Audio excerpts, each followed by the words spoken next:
Well, good morning, everyone. So we have with us a very distinguished guest, Secretary Jim Gray of Kentucky Transportation Department. Secretary, thanks for giving me a few moments of your time today. Bet, Judge. Thank you. Thank you. Well, And I'll thank you again in just a minute, but you go ahead. Well, you have been right on this spot of the Brent Spence Bridge shutdown and repair work effort. You've been here in Kenton County and Covington since the moment of this occurring, and I know that you and your team are working hard. So give us the latest here as we sit here on Friday morning, where we stand with the project.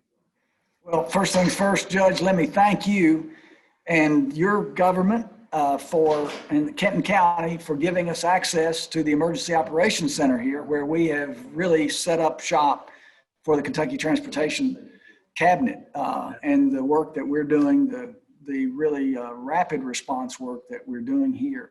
So I want to thank you for that. And then to sort of shrink wrap where we are today, yesterday I was on the bridge myself soon after I was on the bridge yesterday, of course. The event occurred the day before. The last 48 hours have gone quickly. But I want to just impress on everyone how incredibly talented we have, the people that we have assembled for this project, for the inspection, for the analysis of the bridge, the condition of the bridge itself, for the design of repairs, and for the planning for the repair work itself. And of course, for all the traffic implications that this is having for Northern Kentucky and Ohio. So give you a quick picture of where things are today. 20 inspectors are on the bridge itself. And these folks are literally on ropes, scaling the bridge to examine the condition of the bridge. When I was there yesterday, and I come from a construction background myself, and so I was looking myself at the conditions of the bridge. You know, this was I'm told it was a fire of incredibly intense heat, 1,500 degrees or perhaps more, and on the lower level. So the condition of the deck itself, the concrete deck is pitted at the location of the fire. And so our inspectors are examining the condition of not just the concrete, but the steel sections, the structural steel that supports, of course, the bridge and the deck, the upper deck. The full analysis is not complete yet, but we are, of course, getting closer. I would characterize it myself as conditions could have been worse from basically what I observed myself visually and what I heard from the inspector. So considering the incident itself and the intensity of this heat, things could have been worse. We could be in a worse situation.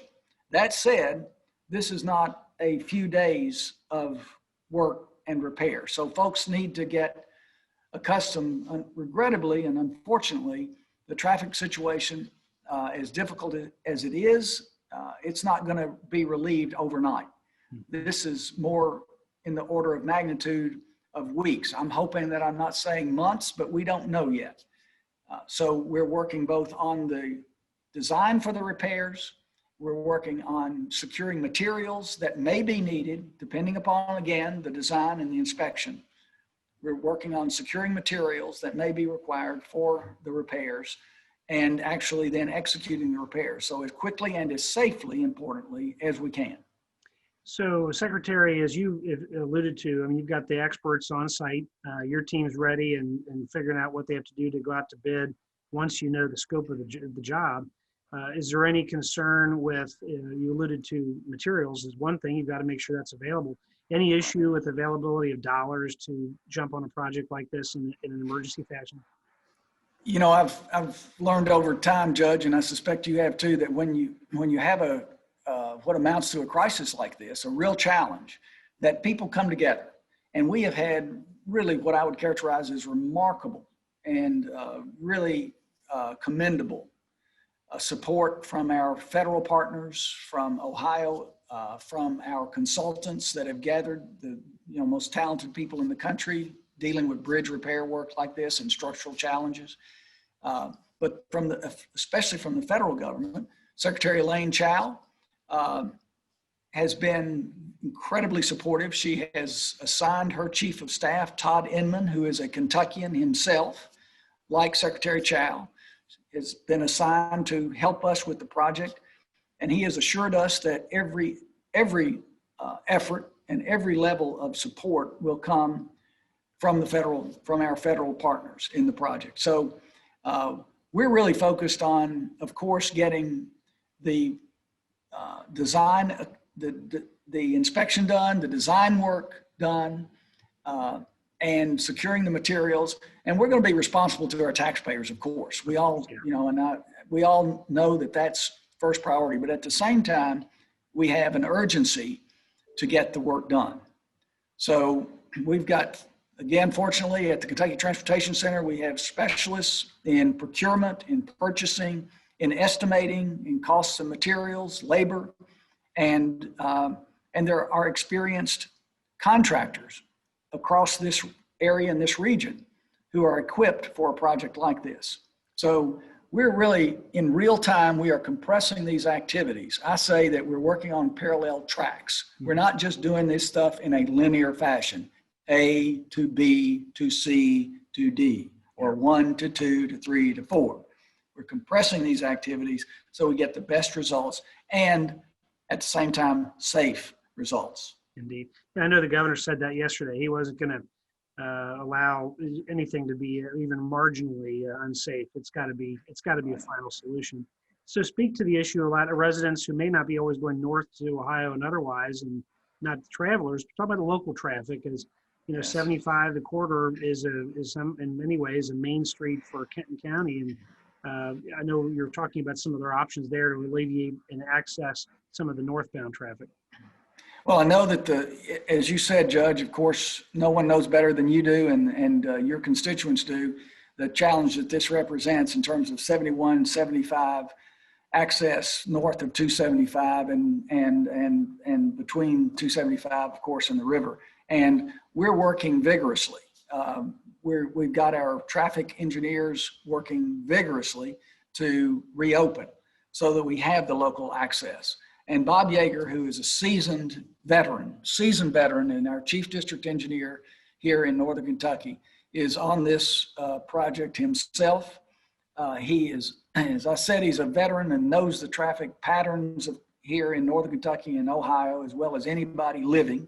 And he's been doing the job for almost 50 years. Anyway, the point I'm making is we got a real seasoned veteran and his team that are working on this. And his hope is that we will get relief on this corridor for the local access this weekend. And the idea would be, I guess, to not overset expectations, would be to test it and see if it can work to get people up to closer to the river using 75 northbound, but there's no guarantee. This is an opportunity over this weekend to test it, to see if this could work. And then realizing hopefully no one tries to play games with getting northbound. And of course the trucks, we can't be dumping pass-through vehicles through Covington or Fort Wright, et cetera. That would be catastrophic as well. You're trying to get access to the local user. And truck traffic, yes, to be diverted 275 and 471 where appropriate. Yes, right. Well, you know, Secretary, I just can only say thank you. You've been on this thing, job one, and people wonder who's in charge. Well, you are. I mean, the state of Kentucky, you guys are not only are responsible, but have taken this very seriously and are right on the ball with it, communicating with us locally in an unprecedented way. So we appreciate that, and so much of the work for Bob and his team as well. Thank you, sir. Thank you, Judge, and thanks for giving us the HQ here, the headquarters for our EOC and for our staff here. And I want to say too that it's been very rewarding, even during difficult times and challenging times. It's been very rewarding to work with the local officials in Northern Kentucky. The local officials, the state representatives and state senators, our legislative members. We had a Zoom call with them yesterday to keep them updated and informed. And I will say, I was commenting, Judge, that you know, as difficult as these COVID times have been, we have learned to adjust and adapt. And this technology allows us to stay in touch in ways and communicate and stay informed in ways that we were just simply not accustomed to before. and we've adapted and adjusted. And I think clearly the more transparent that we can be during a condition and situation in a crisis like this, the more transparent we can be with the public, the more likely it is that the public's going to understand the dimension of the challenge that we have in front of us and actually then help us. Indeed. So thank you. You bet, sir. Well, wishing the best, and hopefully this continues to be, hopefully every moment gets better information as opposed to more of a challenge. Thank you, sir. Thank you, sir. Thank you so much, Judge.